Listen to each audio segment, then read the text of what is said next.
Molt estimat pare, no fa gaire vares preguntar-me per què dic que em fas por. Com de costum, no vaig saber què contestar-te. D'una banda, precisament perquè em fas por, i de l'altra, perquè en l'explicació d'aquesta por hi entren tants factors que no podria, de paraula, raonar-la amb una coherència passable. Fins i tot aquesta carta, en què ara em proposo de contestar la teva pregunta, serà molt incompleta, perquè ara que t'escric també m'entrebanca la por en totes les seves conseqüències i perquè les dimensions de la matèria excedeixen de molt la meva memòria i la meva capacitat de comprensió. La cosa, a tu, sempre t'ha semblat molt senzilla, si més no per la manera habitual que tens de parlar-ne davant meu i a vegades davant d'altres persones. T'ho planteges aproximadament així.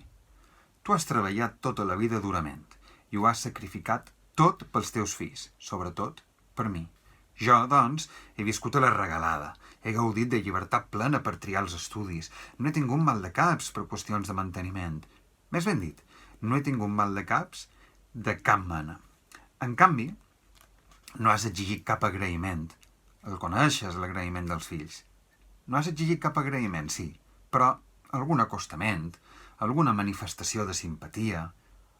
En lloc d'això, sempre se t'és munyit i m'he refugiat a la meva cambra, en llibres, en amics caps calents, en idees extravagants. Mai no t'he parlat sincerament.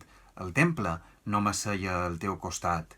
Al balneari no he vingut mai a veure't. D'esperit de família tampoc no n'he tingut mai, ni mai no m'ha interessat el negoci o cap dels teus assumptes.